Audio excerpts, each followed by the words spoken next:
बहुत जमी बहुत आसमां मिलेंगे तुम्हें, पर हमसे खाक के पुतले कहाँ मिलेंगे तुम्हें। ये जो शेर है आईएएस ऑफिसर अशोक खेमका के लिए सटीक बैठता है। ईमानदारी का ऐसा मिसाल कायम किया कि ऑफिसर अपने कार्यकाल के दौरान 33 साल की नौकरी में 57 बार तबादले झेले उन्होंने। लेकिन अब अशोक खेमका का ट्रांसफर नहीं होगा, क्योंकि खेमका 23 अप्रैल को रिटायर्ड भी हो गए। अब इस सब के बीच में जानना जरूरी यह है कि अशोक खेमका आखिर हैं कौन, क्यों सुर्खियों में आए थे और कब सुर्खियों में आए थे। हरियाणा आईएएस ऑफिसर एसोसिएशन की तरफ से अशोक खेमका के विदाई के लिए चंडीगढ़ में एक प्रोग्राम रखा गया। खेमका को रिटायरमेंट से 5 महीने पहले आखिरी तबादला दिया गया था, और ये जो तबादला था वह हरियाणा सरकार के परिवहन विभाग का अतिरिक्त मुख्य सचिव इसी पद पर से वो अब रिटायर हो रहे हैं, जो आखिरी बार उनका पद रहा। इससे पहले वह प्रिंटिंग और स्टेशनरी विभाग में तैनात थे। खेमका का यह 57वां तबादला है, मतलब 36 साल की नौकरी में 57 बार ट्रांसफर। अब सोचिए कि ईमानदारी में ऐसे भी होता है कि बदला बदला तबादला। 1951 बैच के आईएएस अधिकारी खेमका को उनकी ईमानदारी और साहसी फैसलों के लिए जाना जाता है। खेमका की चर्चा तब खूब हुई थी जब उन्होंने रॉबर्ट वाड्रा लैंड डील को साल 2012 में रद्द किया था, और तब उन्होंने कांग्रेस नेता सोनिया गांधी के दामाद रॉबर्ट वाड्रा से जुड़े गुरुग्राम जमीन सौदे के जो म्यूटेशन है उस म्यूटेशन को रद्द कर दिया था। उस समय हरियाणा में कांग्रेस की सरकार थी, और अशोक खेमका ने हरियाणा में हुड्डा सरकार के कार्यकाल के दौरान रॉबर्ट वाड्रा और डीएलएफ के बीच में हुई जमीन सौदे का जो म्यूटेशन था उस म्यूटेशन को रद्द करने का आदेश जारी कर दिया था। अपने तेज तर्रार और बेखौफ रवैये के चलते ब्यूरोक्रेसी में चर्चित अशोक खेमका का 30 अप्रैल 1965 को कोलकाता में जन्म हुआ।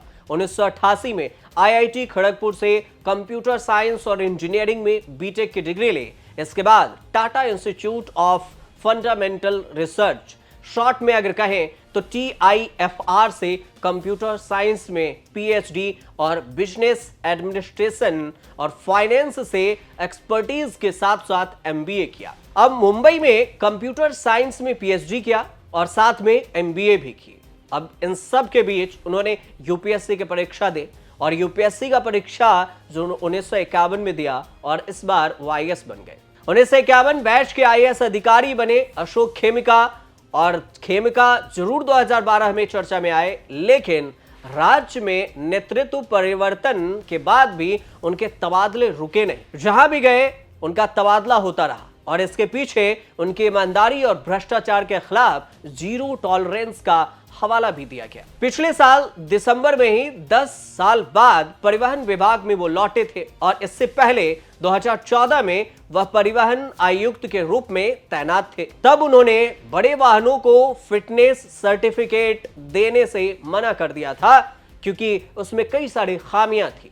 उनके इस फैसले से ट्रक चालकों ने हड़ताल भी की थी कि अशोक खेमका ऐसे कर रहे हैं, ऐसे में तो कोई भी ट्रक चालकों को फिटनेस सर्टिफिकेट मिलेगा ही नहीं। अब अपने करियर में 57 अलग अलग पदों पर रह चुके हैं, 57 बार जो देखिए तो ट्रांसफर 57 साल के जॉब में। अब अपने 3 दशक लंबे करियर में खेमका का औसत हर 6 महीने में एक बार तबादला हुआ है। उनकी कई नियुक्तियां ऐसे विभागों में भी हुई जिन्हें लो प्रोफाइल या महत्वहीन माना जाता है, जिनमें से राज्य के अभिलेखागार विभाग में भी 4 कार्यकाल उनका शामिल है, मतलब छोटे से छोटे पद में उनका ट्रांसफर कर दिया गया। साल 2023 में अशोक खेमका ने सीएम खट्टर को पत्र लिखकर सतर्कता विभाग में एक पद पर काम करके भ्रष्टाचार को जड़ से मिटाने की पेशकश की। उन्होंने कहा कि भ्रष्टाचार को खत्म करने के लिए उन्होंने अपने करियर का बलिदान दे दिया। अब इस सब के बीच में अशोक खेमका रिटायर हो रहे हैं, तो उनकी चर्चा हो रही है, ईमानदारी का मिसाल दिया जा रहा है, और कहा जा रहा है कि ऐसे ईमानदारी का मिसाल आखिर मिलेगा कहां, और दूसरी बात, ऐसे ईमानदार ऑफिसर ढूंढने पर भी नहीं मिलेगा। इसी वजह से अशोक खेमका की चर्चा हो रही है। अब रिटायर हो रहे हैं तो फिर अब न उनका ट्रांसफर होगा, न छोटे बड़े पद कोई भी ओहदा नहीं बचा रह जाएगा। लेकिन उनकी ईमानदारी की चर्चा इतिहास में भी रहेगी और आगे भी ऐसे ही दर्ज रहेगी, चर्चा की जाएगी कि अशोक खेमका नाम के एक ऐसे ऑफिसर थे जो अपने जीवन में सबसे ज्यादा ट्रांसफर सहा, लेकिन ईमानदारी को नहीं मिटा पाने में किसी के आगे झुके नहीं, ईमानदारी से उन्होंने काम किया। फिलहाल आपको ये रिपोर्ट कैसे लगी हमें कमेंट कर जरूर बताइएगा और तब तक आप देखते रहिए न्यूज़ तक।